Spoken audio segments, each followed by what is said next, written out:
초등 선생님들은 특히 연예인이라고 생각을 하거든요. 신비주의를 갖는 것도 마치 아이돌처럼 연기를 하는 거죠.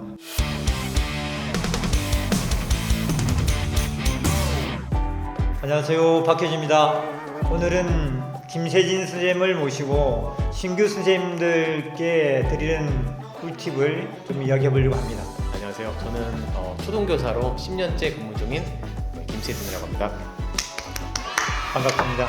10년이면 베테랑이잖아요. 아니죠. 선생님께서는 박혜진 선생님 30년 근무하셨는데 선생님께서 베테랑이시죠? 고맙습니다. 새학년 워크숍이 진행되잖아요. 맞습니다. 신규 발령받은 선생님들은 이때 참석하면서 여러 가지 생각이 있을 것 같은데 신규 발령받은 선생님 이분들한테 워크숍은 어떻게 준비했으면 좋겠다 이런 말씀 좀 부탁드릴까요? 일단은 발령받으신 거 너무 축하드리고요. 새 학교 발령받아서 설레는 마음, 겁내는 마음 여러 가지 있으실 텐데 일단은 선생님께서는 3월 1일부터 근무시기 때문에 지금은 꼭 그 임금을 받고 있는지 꼭 계약을 했는지 확인을 꼭 부탁드리겠습니다. 그리고 선생님들께서 학사 일정이랑 그 업무 분장을 다 나눠받게 되거든요. 그렇죠. 근데 그게 1년 동안 가지고 다니셔야 되는데 잃어버리는 경우가 있어요. 그래서 파일로 받으셔서 개인 그 노트북이나 태블릿에 보관을 해놓는 것을 추천드립니다. 3월 3일이 올해 개학이잖아요. 네. 대부분 초등은 담임 발령을 받잖아요. 네, 맞습니다. 그러면 담임 역할을 하게 되는데 담임으로서 뭘 준비해야 되는지 그 말씀 좀 해주시면.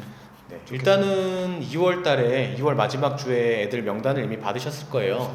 그럼 그 명단을 가지고 선생님께서 고민을 많이 해보셔서 자리표 만드실 거거든요.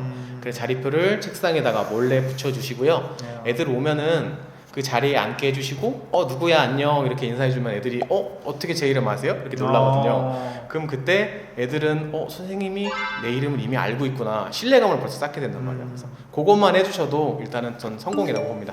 그러면 명단을 받을 때 학부모님 전화번호나 아이들 전화번호 같은 거 받는 건 없나요? 보통 첫 주나 3월 둘째 주 정도에 그 가정조사서를 보내서 거기에 보통 학부모님 전화 그리고 학생 전화 그리고 학원은 다니는지 안 다니는지 그런 것들을 적게 돼 있습니다. 개인정보 동의서 같은 것도 맞습니다. 받겠네요. 네, 맞습니다. 그러면 이제 담임으로서 아이들을 만나잖아요. 네네네. 만나면 아이들 앞에 인사를 할 거잖아요. 네. 그럼 어떻게 인사를 좀 준비하면 좋을까요? 첫 인사는요. 아무래도 뭐 첫인상이 중요하잖아요. 저는 이 초등 선생님들은 특히 연예인이라고 생각을 하거든요. 그래서 제가 연예인 정도는 아니지만 그래도 애들한테는 선생님이 정말 처음 만나보는 공인이라고 생각이 돼요. 그렇죠. 공인. 그래서 공적인. 신비주의를 갖는 것도 마치 아이돌처럼 연기를 하는 거죠. 그래서 나는 어떤 인생을 살아왔고 너희들을 만나서 어떻게 1년 동안 수업을 할 것이다. 이런 것들을 간략하게 보여주시면 좋고요. 그 다음에 제가 이제 자주 쓰는 건데 아마 선생님들도 많이 쓰는 건데 진진가라는 게임이 있어요. 그러면은 진짜 사실 4가지랑 가짜 사실을 섞는 거죠. 예를 들면은 선생님은 멕시코 여행을 갔다 왔다. 이게 진짜인지 아닌지 애들은 정말 고민한단 말이에요. 그래서 이런 것들을 섞어서 신비주의와 약간의 정보를 하면서 애들이랑 처음 소개를 하면은 그 정도면 좋다고 생각합니다. 신비한 느낌 이런 것이 조금 한 달 정도 지속되면 되나요? 이게 그런 말이 있어요. 첫 한 달은 웃어주지도 말라. 인상 써라. 뭐 이런 말이 있는데요. 요즘에는 사실 거기까지는 아닌 것 같고 그 은은한 미소 있죠.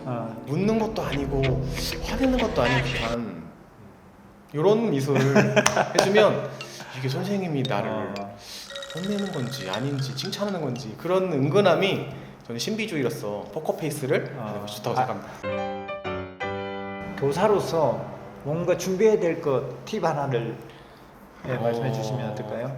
저는 무조건 추천드리고 싶은 게 보통 임용 선생님이 준비하시면서 슬리퍼 하나씩 꼭 갖고 있으시단 말이에요. 그렇죠. 실내 생활하니까.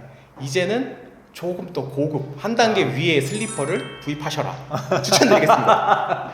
왜냐면은 이게 선생님들은 앞으로는 신발보다는 슬리퍼를 더 많이 신고 다니시거든요. 그렇죠. 이 슬리퍼가 선생님의 그 발 건강에 족저근막염도 오시고 하기 때문에 쿠션이 푹신푹신한지 그리고 키 높이가 살짝 있어야 애들이 요즘 키가 크거든요. 그래서 살짝 키 높이가 있는 신발을 추천드립니다. 그래도 키라는 것도 관계에서 작동하는 뭔가가 있으니까. 맞습니다, 맞습니다. 그리고 선생님들이 어떤 직업보다 많이 서 있는 직업이잖아요. 맞습니다. 그래서 정말 그러다 보니까 피곤이 발로서 많이 오는 거기 때문에 신발이 중요하다.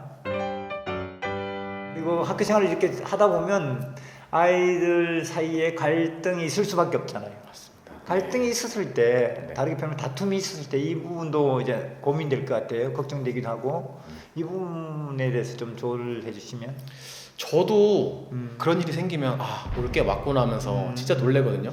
그렇죠. 네, 그때는 일단 선생님 마음, 본인의 마음을 일단은 차분하게 내려놓으시고요. 그 다음에 한 명씩 쉬는 시간에 불러서 그래 어떤 일이 있었는지 자초지정을 이게 들으면서 그래 그런 일이 있었구나. 그때 너 마음은 이랬겠구나. 마음 읽기라고 하잖아요. 예, 예. 그래서 마음을 충분히 읽어주시고요. 그럼 애들이 이제 그 마음이 몽골몽골하게 살짝 녹아요. 서운함보다도 그래 나도 이걸 좀 서운하게 했겠구나. 그럼 그때 슬쩍 이제 나 이거 잘못한 것 같아요. 이런 식으로 얘기를 할 때 살짝 기회를 마련해주면 서로 사과하고 관계가 다시 좋아지는 그런 경우가 많습니다. 다툼이 있을 때 한 명을 떨어뜨려 놓고 한 명한테 다가가서 자기를 좀 돌아볼 수 있고, 그리고 그런 이야기를 자기가 계속 함으로써 네네. 스스로 상황 정리를 할 수 있게끔 기회를 준다는 말씀이죠. 맞습니다. 아이들이 다툼이 생겼을 때 걱정스러운 게 이 부모님이 있잖아요. 아이들 보호자로 많은 시간 지내왔더니 부모님들이 이 부분을 잘 이해하는 게 중요하잖아요. 그럼 네. 교사 입장에서 이 부분에 대해서도 걱정이 될 것 같거든요. 어떻게 관계 매듭을 해야 될지.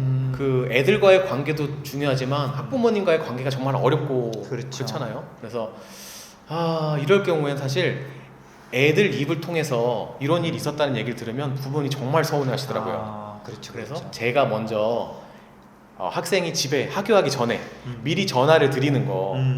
요즘 저도 그렇지만 전화 드리는 거 사실 어렵거든요. 쉽지 않죠. 네, 말이 잘 안 떨어지고 막 신호음이 갈 때 정말 긴장되고 차라리 안 받으시면 좋겠다 그 생각이 드는데요. 그럴 때도 꼭 전화를 드리고 이런 일이 있었다. 그러니까 저의 입으로 먼저 어떤 일이 있었는지 듣고요. 그 다음에 학생 입을 통해서 들으면 조금 이해를 하시더라고요. 그렇죠, 그렇죠. 그리고 역시 마찬가지로 학생 마음을 읽어줬듯이 학부모님의 마음도 읽어드려야 됩니다. 어머님께서 우리 땡땡이를 생각하는 마음 때문에 걱정이 많으시겠군요. 읽어주시고 충분히 마치 상담하는 사람처럼 상담가처럼 그렇게 대해주시고 저를 믿어주시면 제가 이 두 학생 혹은 이 세 학생 사이에 관계가 더 좋아질 수 있도록 제가 노력하겠다 차분하게 말씀드리면 대부분은 그래도 이해해 주시는 것 같아요. 그렇죠.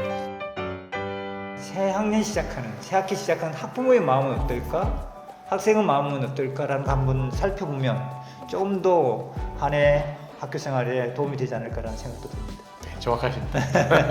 하여튼 이렇게 시간 내주셔서 고맙고요. 그리고 김시현 선생님 많은 말씀을 바탕으로 우리 신규 발령받은 선생님들 한 해 동안 화이팅 하기 바랍니다. 화이팅! 화이팅! 네, 고맙습니다.